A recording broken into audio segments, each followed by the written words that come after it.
오늘부터는 성경의 역사에 대해서 공부를 하도록 하겠습니다. 그래서 오늘부터 한 2개월 정도는 성경의 유래에 대해서 공부를 할 것입니다. 먼저는 시편 12편을 보십시오. 성경 시편 12편 6절 7절 말씀은 암송하는 말씀이고, 또 하나님 말씀을 하나님께서 그분의 섭리 가운데서 보존하시겠다는 약속의 말씀이기도 하죠. 잘 들어보십시오. 시편 12편 6절과 7절 말씀을 보십시오. 주의 말씀들은 순수한 말씀들이라. 흙도간 위에서 단련되어 7번 정하된 은 같도다. 오 주여, 주께서 이 말씀들을 간수하시리니 주께서 이 세대로부터 영원토록 그것들을 보존하시리이다. 6절과 7절은 서로 연계되어서 말씀하고 있죠. 그럼에도 불구하고 지금 개역 개정을 제가 읽어드릴게요. 여호와의 말씀은 순결하며 흙도간 위에 7번 단련한 은 같도다. 여호와여, 그들을 지키사 이 세대로부터 영원까지 보존하시리이다. 뭐가 잘못됐죠? 이 말씀들을 그들로 변기시켰어요. 그러니까 6절과 7절은 서로 이어지는 구절인데 6절과 7절을 떼버렸어요. 떼버렸다고요. 그러니까 이 그들이라고 할 때에 유대인들을 하나님이 보존하신다, 그렇게 가르치거든요. 그러면 그 사람들이 말이 안 맞아요.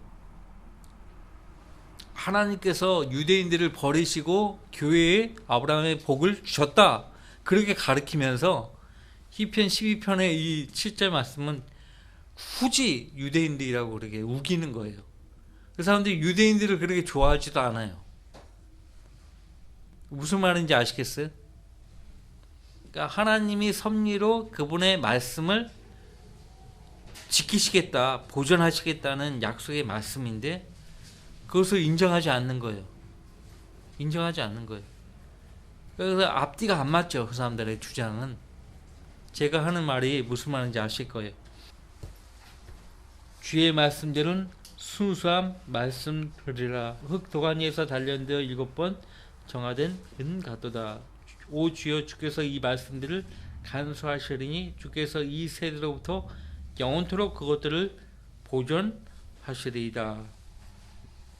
저는 한 2개월 정도 이 시간을 통해서 성경의 유래, 어떻게 해서 우리 손에 하나님의 말씀인 성경이 오게 되었는가에 대해서 함께 공부를 할 것입니다.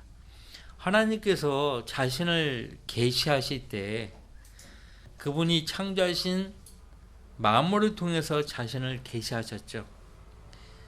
우리는 하나님을 올바르게 알 때 하나님을 향한 올바른 믿음을 갖게 됩니다.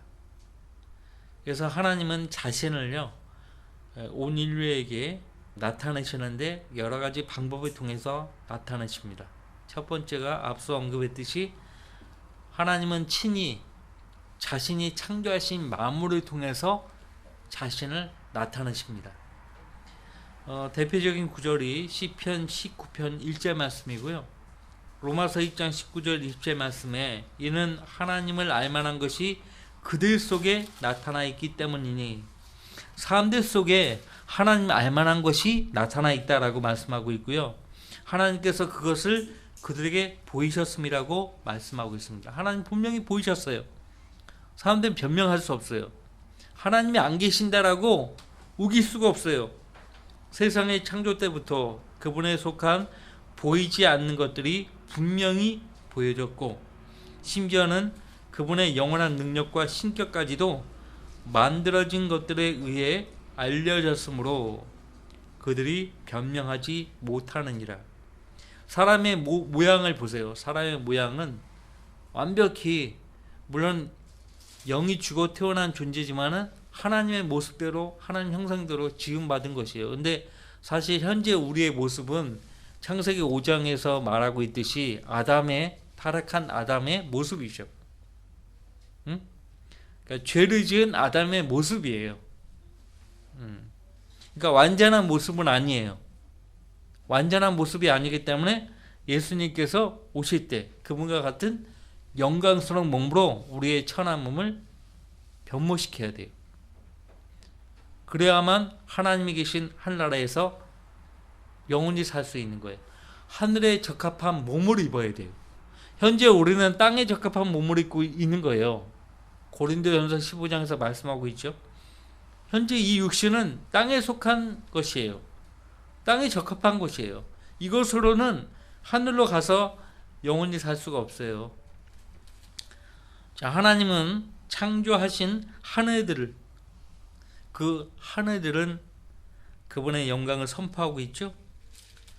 하나님의 만드신 창공도 하나님의 손으로 이루신 위대한 일을 나타내고 있어요. 시편 19편 1절에서 말하고 있듯이요. 창조하신 만물을 통해서 하나님은 자신의 존재하심을 나타내고 있고, 또 유대인들에게는 율법과 계명을 통해서 하나님 자신을 나타내셨고요. 그래서 출애굽기 24장 12절 말씀에 주께서 모세에게 말씀하시기를 너는 산으로 내게 와서 거기에 있으라. 내가 너에게 내가 기록한 돌판들과 율법과 계명들을 주어 너로 그들을 가르치게 하리라 하시니라. 그러니까 말씀을 통해서 하나님의 뜻을 알 수가 있는 거죠. 유대인들에게는 율법과 계명을 통해서 하나님을 계시하셨어요. 이방인들은 양심을 통해서 하나님의 존재하심을 알려주고 계십니다.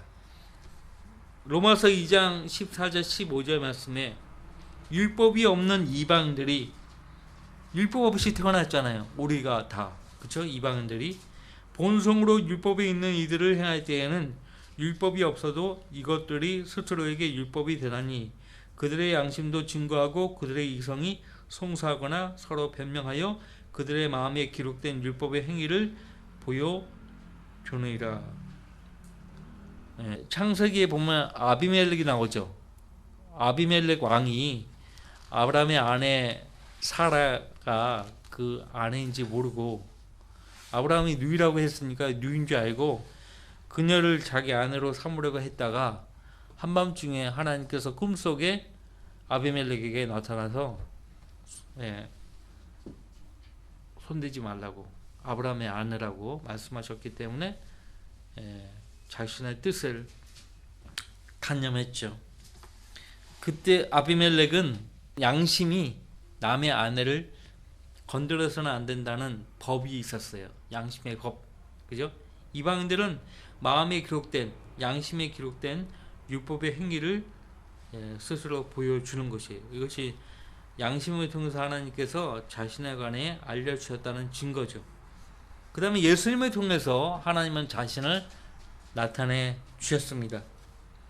요한복음 1장 18절 말씀에도 되어 있고, 또 요한일서 1장 1절 말씀에 태초부터 계셨고 우리가 들었으며 우리 눈으로 보았고 주목하여 살폈으며 우리 손으로 직접 만졌던 생명의 말씀에 관해서라. 그 생명이 나타나심에 우리가 보았고 증거하였으며 너희에게 그 영원한 생명을 보여주었으니 그 생명은 아버지와 함께 계셨으며 우리에게 나타나셨느니라. 요한일서 2장 1절 2절 말씀이죠. 실제 말씀이신 예수님은 하나님의 인격의 정확한 형상입니다. 히브리서 2장 3절 말씀에 하나님의 인격의 정확한 형상이에요. 예수님을 통해서 하나님이 자신을 계시하셨어요. 지금은 성경을 통해서 하나님이 자신을 계시하시죠. 그죠?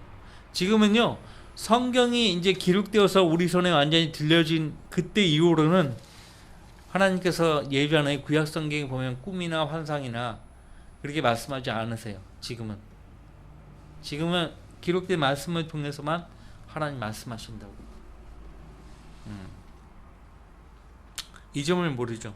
그래서 예수님은 성경을 상고하라. 이는 너희가 성경에 영생이 있다고 생각하니 그 성경은 나에 관하여 증거하고 있음이라고 말씀하고 있고요. 성경을 모르고서는 하나님에 대해서 올바르게 알 수가 없어요.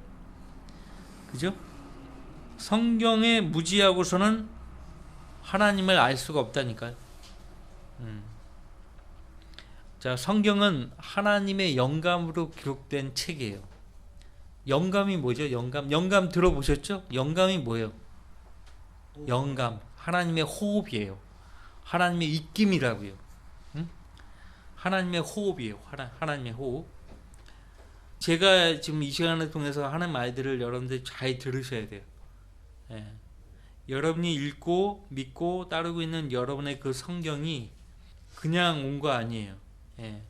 자, 하나님은 그분의 피조물인 인간과 대화하실 때 말을 사용하셨죠. 아브라함아, 내가 어디 있느냐라고 말씀하셨죠. 하나님이 아브라함과 대화하실 때 뭘 사용하신 거예요? 말을 사용하신 거예요. 말. 그래서 사람들이 다양한 언어를 구사하잖아요.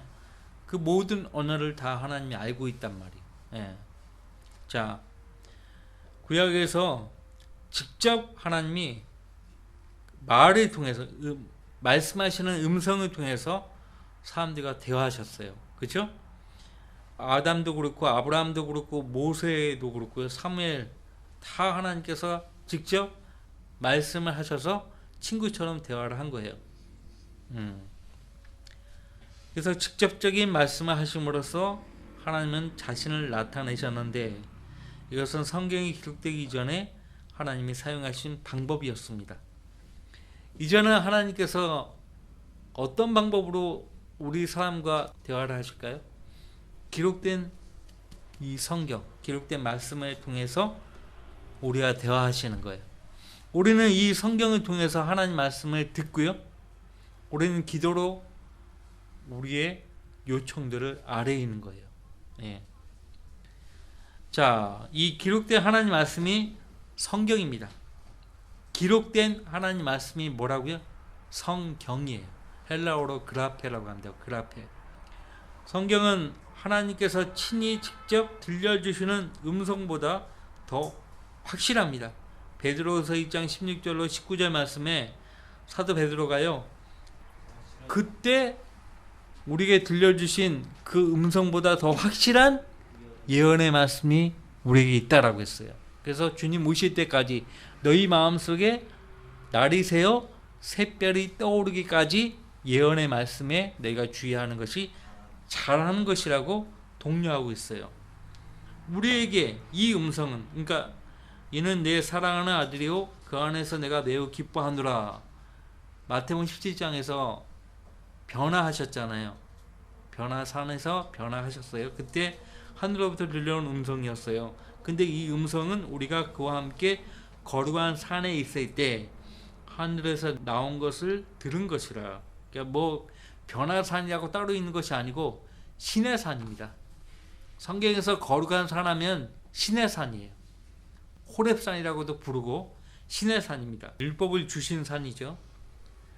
우리에게 더 확실한 예언의 말씀이 있으니 날이 새어 샛별이 너희 마음에 떠오르기까지 너희가 어두운 곳에서 빛나는 빛에 주의하듯 이 예언의 말씀에 주의하는 것이 잘하는 것이니라.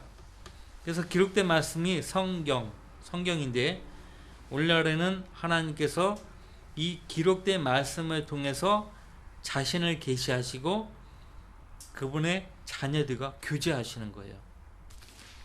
성경을 덮어놓고는 하나님과 교제가 안 되는 거예요. 하나님과 교제. 그러니까 교제 안 하는 사람은 단박에 알 수 있어요. 성경을 읽지 않는 거예요. 성경 읽지 않는 사람들은 하나님과 교제하지 않는 거예요. 교제하지 않고 있는 거예요. 하나님은 우리와 교제하기를 원하시는 거예요. 하나님께서 우리와 교제하기를 원하셔서 우리에게 그분의 뜻을 계시하신 이 거룩한 기록된 그분의 말씀을 우리에게 주신 거예요. 자, 하나님은요, 이 성경을 그분의 영감으로 기록하셨어요. 그분의 영감, 호흡을 불어 넣으셔서 기록을 하셨는데, 기록하실 때 거룩한 사람들을 들어 쓰신 거예요. 도구로. 하나님이 직접 쓰실 수 있었지만은 그분의 거룩한 사람들을 통해서 쓰신 거예요. 쓰실 때 그들의 그 개성도 하나님께서 다 고려하셨다고요. 다윗은 노래를 즐겨했죠. 시를 읊었죠. 그래서 다윗의 그 재능을 반영을 하신 거예요. 재능을 반영하셨어요. 그 다음에 사랑하는 의사 누가의 경우는 누가복음을 보시면 숫자적인 그런 부분에 대해서 굉장히 많이 강조하는 것을 보게 되죠. 숫자 다 반영하신 거예요. 그 베드로후서 1장 21절에 예언은 예전에 사람의 뜻에서 나온 것이 아니요. 무슨 말이에요? 성경은 어떤 인간들이 고안해낸 책이 아니라는 것이에요. 성경의 유래는 철저히 하나님으로부터 온 거예요. 사람에게서 온 것이 아니에요. 오직 하나님의 거룩한 사람들이 성령으로 감동을 받아 말한 것이니라. 1600년 동안, 그러니까 16세기 동안 새 대륙에 거하는 다양한 부류의 사람들이 66권으로 이루어진 이 성경 하나하나를 기록을 했죠. 이 모든 책이 한 권으로 합쳐졌을 때 어떤 모순이나 오류 없이 완전히 통일된 한 권의 책으로 완성된 것이 바로 성경이에요. 성경이. 영감으로 기록되었다는 말의 뜻이 무엇인가? 여러분들 그 영감하면은 제일 먼저 떠오르는 말씀이 어디입니까? 그죠? 디모데 전서가 아니고 디모데 후서입니다. 디모데 후서 3장 16절 17절 암송을 하셔야 돼요.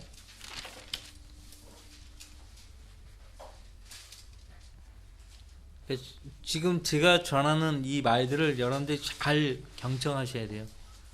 제가 분명히 가르쳤는데 딴소리 하면 안 돼요.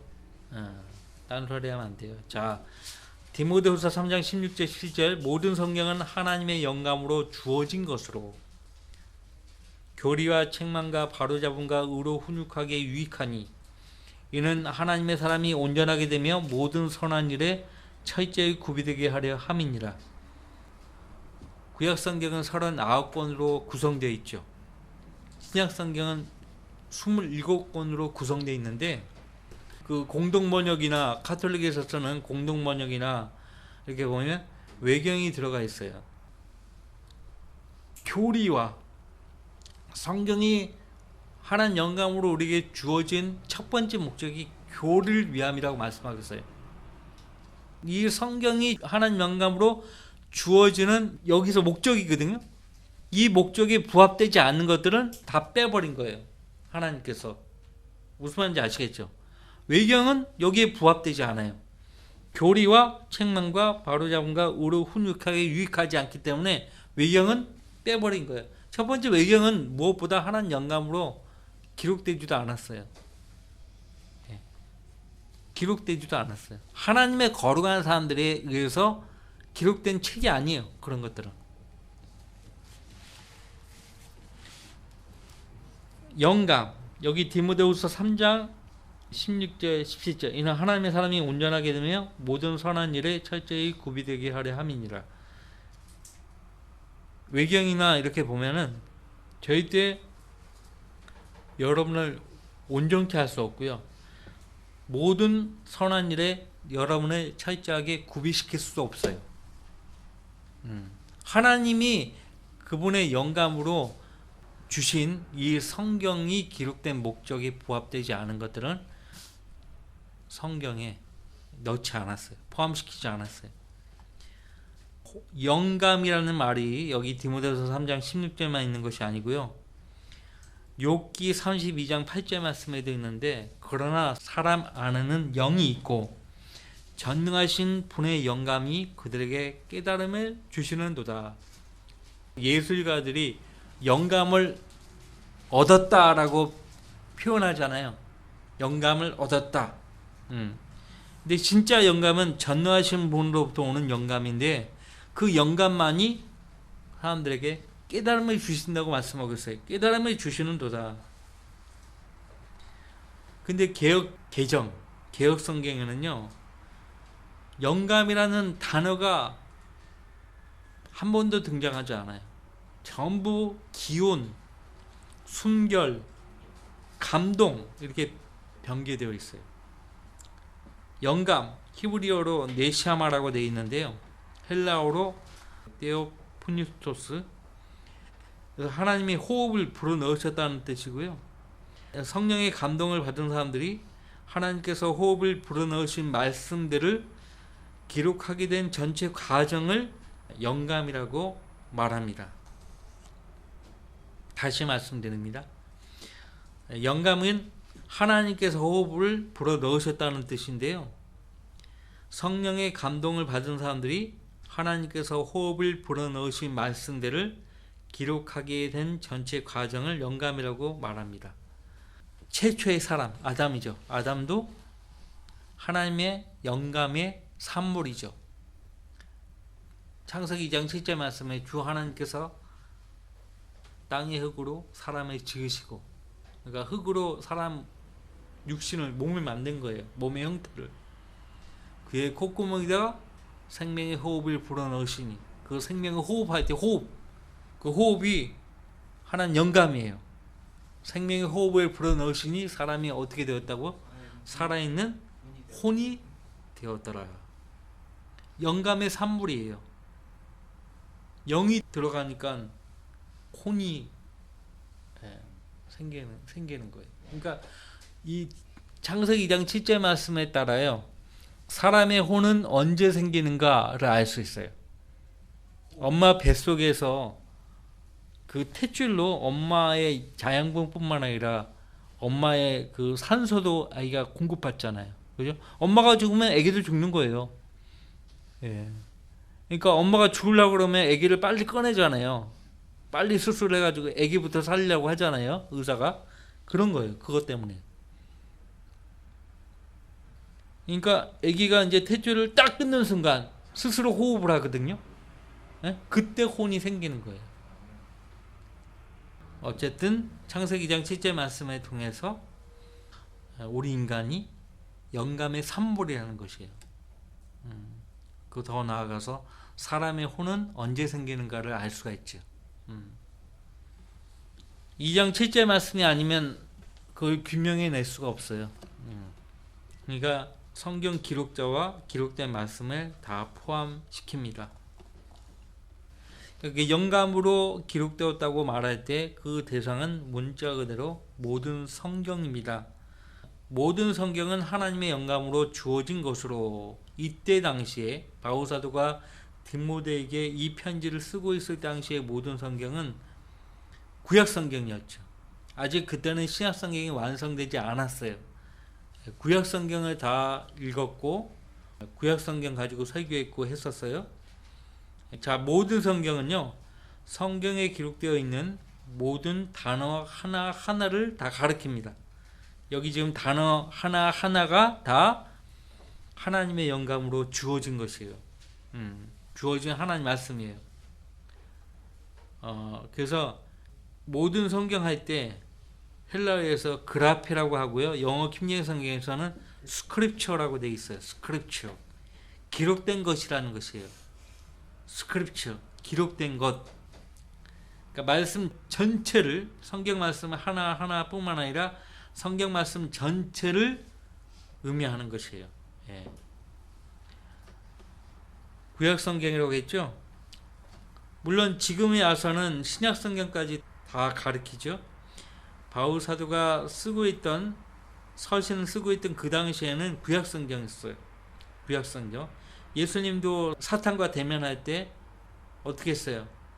마태복음 4장 4절 말씀에서 신명기 8장 3절 말씀을 인용하셨죠. 사람이 빵으로만 사는 것이 아니요 하나님의 입에서 나오는 모든 말씀으로 살 것이라고 했어요. 신명기 8장 3절 말씀을 인용하신 거예요. 그 다음에 바울 사도가 인용한 말씀들, 구약 성경들이 많이 인용했죠. 입증이 되는 거예요. 구약 성경이었어요. 자, 신약 성경. 예수님이요, 요한복음 16장 12절 13절 말씀에서 그의 죄들로 인해서 신약성경에 기록될 것을, 영감으로 기록될 것을 말씀하셨어요. 거기 요한복음 16장, 예수님과 3년 6개월 동안 동행하면서 노트를 가지고 다니면서 예수님 하신 말씀을 다 받아 적고 하지 않았단 말이에요. 국회의사당에 막 이렇게 속기 하잖아요. 속기사. 그런 게 없어요. 그 사극에 보면은 왕하고 신하들하고 막 대화하는 내용을 다 받아 적잖아요. 그런 게 없었어요. 12사도들이 그럴 시간이 없었어요. 사복음서를 읽어도 알 수 있죠. 근데 이 어떻게 다 기억하고 이걸 어떻게 다 기록했을까요? 훗날 기록한 거예요. 예수님이 돌아가시고 난 훗날 마태복음, 마가복음, 누가복음, 요한복음을 기록한 거거든요. 어떻게 알고 기록했을까요? 거기 16장 12절 13절, 내가 아직도 너희에게 말할 것들이 많이 있으나 지금은 너희가 그것들을 감당할 수 없느니라. 말한다고 해도 너희가 다 이해할 수 없고 또 다 기억할 수 없느니라, 이 말씀하신 거예요. 그러나 진리의 영이신 그분이 오시면 너희를 모든 진리로 인도하시리라. 그분은 자신을 관하여 말씀하지 아니하시며 무엇이나 들은 것을 말씀하실 것이요 또 너희에게 다가올 일들을 알려주시리라. 그분이 나를 영화롭게 하시리니 이는 그분이 내 것을 받아서 너희에게 알려주실 것임이라. 14장 보세요. 14장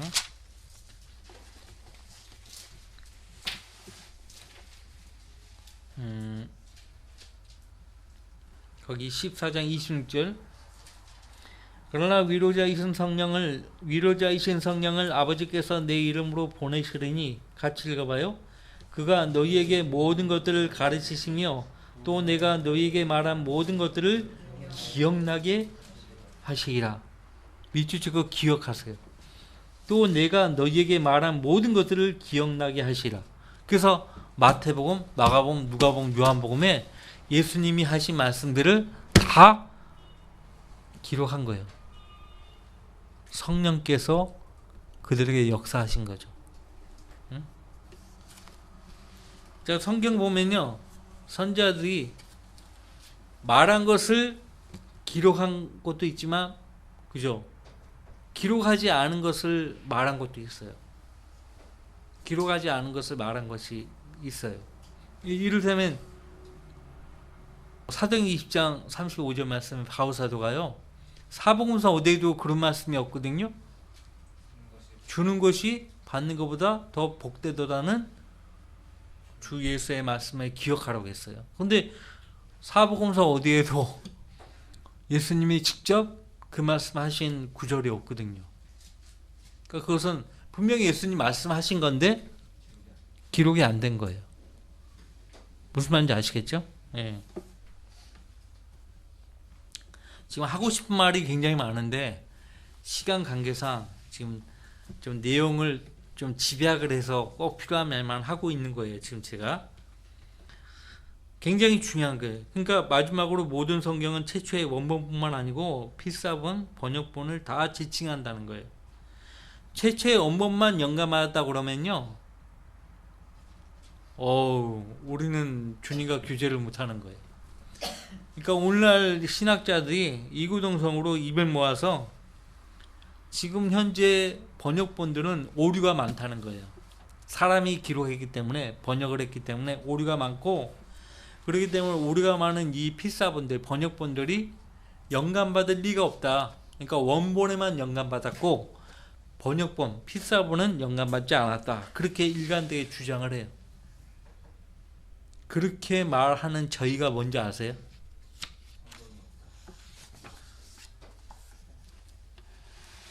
절대 성경이 없기 때문에 하나님께서 신탁이라는 말을 써요. 그 사람들이 신탁. 그러니까 하나님께서 그분의 종의 입을 통해서 그분의 말씀을 하신다는 거야. 다시 말하면 과거에 구약의 선지자들 통해서 하나님께서 말씀하신 것처럼 오늘날 신약 시대에도 그분의 종들을 통해서 말씀하신다. 맞는 말이긴 해요. 맞는데 성경에 없는 것을 말하지 않거든요. 어느 때나 성경에 없는 것을 말하지 않아요. 그러니까 이게 무슨 말이냐면 그들의 주장이 저희는 사람에게 권위를 두라는 거예요. 목사의 말에 권위를 두고 신학자들의 말에 권위를 두라는 거예요.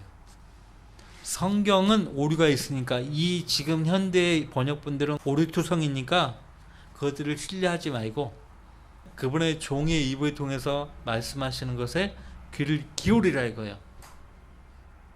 사람에게 신뢰를 두라는 거예요, 결론적으로. 그런데 예레미야서 17장에서 일관되게 하나님께서 뭐라고 말씀하십니까? 주가 말하노라 사람의 신뢰하는 사람과 육신을 그의 무기로 삼는 사람과 그의 마음이 주로부터 떠난 사람은 저주를 받으리라. 그 말씀이 있는데도 불구하고 사람을 신뢰하게 만드는 거예요. 예? 의도가 바로 거기에 있어요. 의도가. 그러니까 신학교에 가면 그렇게 배워갖고 나오는 거예요. 자기가 거룩한 하나님의 종인 양 착각을 한다고. 그러니까 과대망상 환자가요 정신병원에만 있는 게 아니에요. 신학교 졸업하면 다 과대망상 환자로 나오는 거예요. 자기가 뭔가 지금 대단한 사람이 된 것만 안수까지 딱 받고 나오면 절대자야. 자기가 최고 존엄. 김정은 저리 가. 내가 하는 종이야. 응?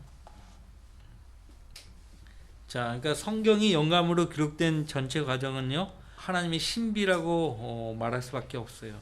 그죠? 하나님의 초자연적인 신비예요. 초자연적으로 하나님이 통제를 하시는 거예요. 그러니까 번역본들 사이에 차이는 무시해도 좋다. 헛소리 하죠. 여러분은 이 한글을 모국어로 사용하는 여러분들에게 이 한글 킹 제임스 성경이 왜 최종 권위가 되는지 설명을 할 수 있어야 돼요. 왜 한글 킹 제임스 성경이 여러분의 최종 권위가 되는지 설명할 수 있는 지식, 실력을 겸비하셔야 돼요. 그렇게 하셔야 돼요. 시간만 나면 성경의 역사에 대해서 공부하셔야 돼요. 성경. 그걸 못하면은 믿음을 지킬 수가 없어요. 지난주에도 얘기했지만은 우리와 같이 규제하고 우리와 같이 사역했던 사람들이요. 개혁성경으로 가는 사람도 있어요. 개혁성경. 그 온라인 한마음교회라고 여자가 나와가지고 선교사라고 손 누구지? 그 자매는 한때 우리와 함께 교제했던 사람이에요. 그 남편 김창겸 형제라고 목포에서도 사역을 했다가 목포에서 사역했다가 뭐 교회 성도들을 버리고 중국으로 선교하러 가겠다고 그런 사람이에요. 교회를 담당하는 목회자가 갑작스럽게 하나님께서 나를 중국 선교로 부르셨다고 그 약물이들을 버려두고 가버린 거예요. 중국으로. 그 아내가요 이 선교사라는 타이틀로 강단에 서가지고 가르치는 거야. 성경에 뭐라고 되어 있죠? 여자는 권위를 행사하면 안 되는 거예요. 가르치면 안 되는 거예요. 근데 선교사라는 타이틀로 하는 거예요. 얼마나 가르치고 싶었으면. 그 자매 이름 생각 안 나요. 이름이 갑자기 생각 안 나는데 인터넷 한마음 교회. 말이 됩니까? 인터넷 교회가 어디 있어요, 성경에? 자, 기도 제목을 보세요. 다음 주에 이어서 공부하도록 하겠습니다.